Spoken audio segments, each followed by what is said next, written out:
इतिहास के सबसे बड़े युद्ध महाभारत को अधर्म पर धर्म की स्थापना के लिए लड़ा गया था। पांडवों और कौरवों के बीच हुए इस युद्ध में भले ही पांडव जीत गए थे, लेकिन क्या आपको पता है कि इस जीत के लिए उन्होंने छल का सहारा लिया था?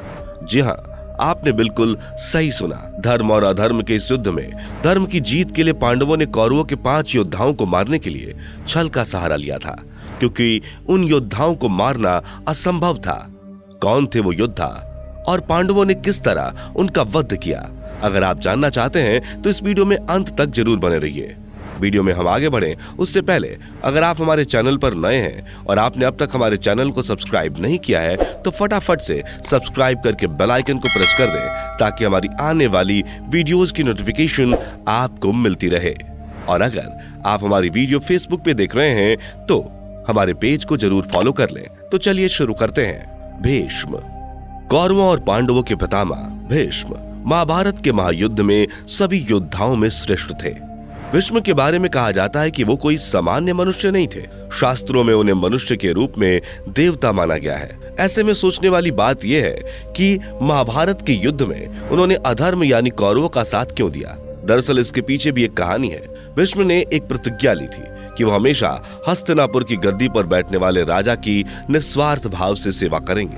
अपनी इसी प्रतिज्ञा की वजह से भीष्म ना चाहते हुए भी कौरवों की तरफ से युद्ध लड़ने के लिए मजबूर थे।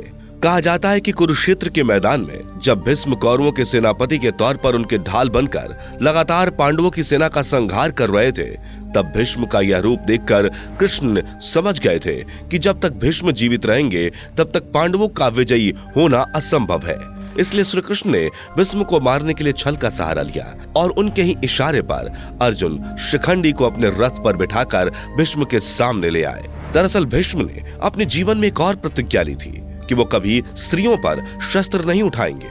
इसलिए शिखंडी, जो कि स्त्री से पुरुष बना था, उसे अपने सामने देखकर भीष्म ने अपना शस्त्र नीचे रख दिया, जिसके बाद अर्जुन ने शिखंडी को ढाल बनाकर भीष्म पर तीरों की वर्षा कर दी। अर्जुन के तीरों से छलनी भीष्म बाणों की शैया पर लेट गए और वहीं से लेटे लेटे अंत तक उन्होंने युद्ध देखा। द्रोणाचार्य। दोस्तों, भीष्म के बाद कौरवों के सेनापति बने द्रोणाचार्य को भी पांडवों ने छल से ही मारा था। द्रोणाचार्य कौरवों और पांडवों के गुरु थे। भीष्म की तरह द्रोणाचार्य पांडवों की जीत के रास्ते में आ रहे थे। द्रोणाचार्य को हराना किसी के बस की बात नहीं थी। कहा जाता है कि सिर्फ शोक ही द्रोणाचार्य को मार सकता था। इसलिए श्री कृष्ण के कहने पर पांडवों ने द्रोणाचार्य का वध भी छल से किया। दरअसल भीम ने अश्वत्थामा नाम के एक हाथी को मार दिया और द्रोणाचार्य के पास जाकर कहने लगे कि मैंने अश्वत्थामा का वध कर दिया है। अश्वत्थामा द्रोणाचार्य के पुत्र का भी नाम था। इसलिए भीम के मुख से अश्वत्थामा का वध सुनकर द्रोणाचार्य व्याकुल हो गए। जब उन्हें भीम की बात पर भरोसा नहीं हुआ तो उन्होंने धर्मराज युधिष्ठिर से पूछा कि क्या अश्वत्थामा मारा गया? इस पर युधिष्ठिर ने कहा, अश्वत्थामा हतो नरो वा कुंजरो वा, यानी अश्वत्थामा मारा गया, लेकिन यह नर भी हो सकता है और हाथी भी। पर कहा जाता है कि जब ये बात युधिष्ठिर द्रोणाचार्य से कह रहे थे, उसी समय भगवान श्री कृष्ण ने शंखनाद कर दिया, जिससे द्रोणाचार्य युधिष्ठिर की पूरी बात को सही से सुन नहीं पाए और उन्हें लगा कि युद्ध में उनका बेटा अश्वत्थामा मारा गया। शोक में उन्होंने अपना अस्त्र तुरंत युद्ध भूमि में ही त्याग दिया, जिसका फायदा उठाकर द्रौपदी के भाई धृष्टद्युम्न ने द्रोणाचार्य का वध कर दिया। जयद्रथ। दोस्तों, इस लिस्ट में अगला नाम दुर्योधन के जीजा जयद्रथ का शामिल है। जयद्रथ का वध भी पांडवों ने छल से किया था। दरअसल अर्जुन के पुत्र अभिमन्यु के वध में जयद्रथ की बहुत बड़ी भूमिका थी। इसलिए अभिमन्यु की मौत के बाद अर्जुन ने यह प्रतिज्ञा ली थी कि अगले दिन के युद्ध में सूर्यास्त तक जयद्रथ का वध कर देंगे, और अगर वे ऐसा ना कर पाए तो वह खुद अग्नि समाधि ले लेंगे। जब अर्जुन की प्रतिज्ञा के बारे में कौरवों को पता चला तो उन्होंने जयद्रथ को छुपा दिया। ऐसे में अर्जुन के लिए जयद्रथ को मारना असंभव हो गया। कृष्ण ने जब ये देखा तो उन्होंने अपनी माया से सूर्य को ढक दिया, जिससे चारों ओर अंधेरा छा गया। कौरवों को लगा कि सूर्यास्त हो गया, इसलिए जयद्रथ खुशी से झूमता हुआ अर्जुन के सामने आ गया। जयद्रथ को युद्ध भूमि में देखकर श्री कृष्ण की महिमा से सूर्यदेव फिर से प्रकट हो गए, जिसके बाद श्री कृष्ण ने अर्जुन से कहा कि अपना धनुष उठाओ और जयद्रथ का वध करो, क्योंकि अभी सूर्यास्त नहीं हुआ है। बस कृष्ण के इतना ही कहते अर्जुन ने जयद्रथ का वध कर दिया। कर्ण पांडवों की माता कुंती और सूर्य का पुत्र था। कुंती ने अपनी शादी से पहले ही कर्ण को जन्म दिया था। इसलिए लोक लाज के डर से उसने कर्ण को एक बक्से में रखकर पानी में छोड़ दिया था। वो बक्सा एक रथ के सारथी को मिला और उसी ने कर्ण का पालन पोषण किया था। सूत पुत्र होने के चलते कर्ण को अपने जीवन में कई बार अपमान सहना पड़ा। उसे समाज में इज्जत नहीं मिली।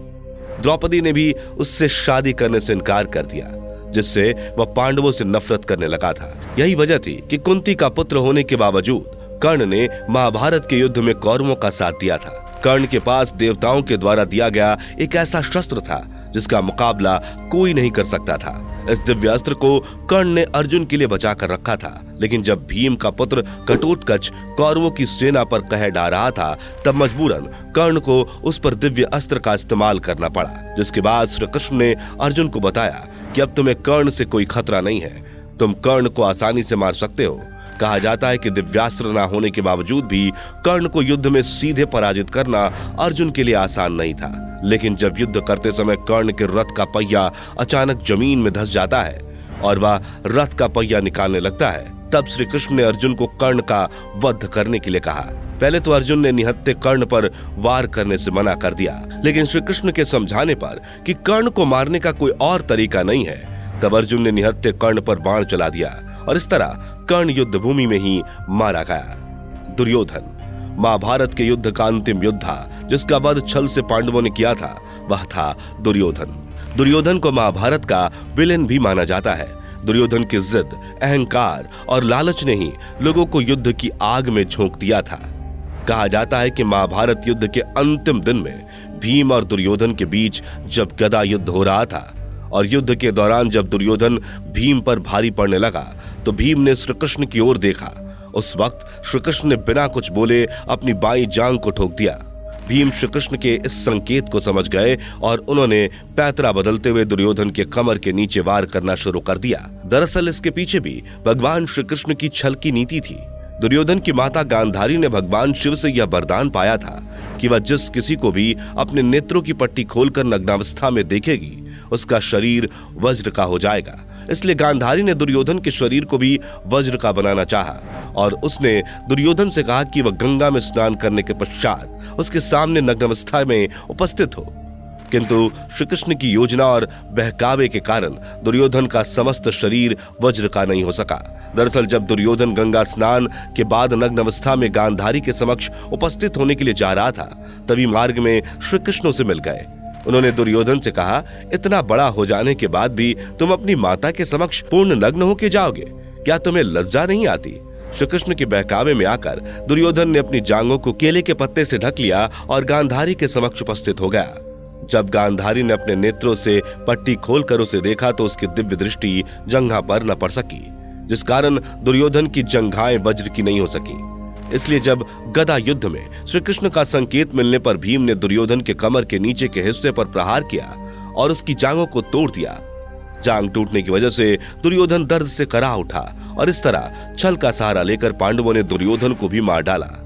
तो दोस्तों, ये थे महाभारत के वह 5 योद्धा जिनका वध महाभारत के युद्ध में पांडवों ने श्री कृष्ण के बताए रास्ते पर चलकर छल पूर्वक किया था।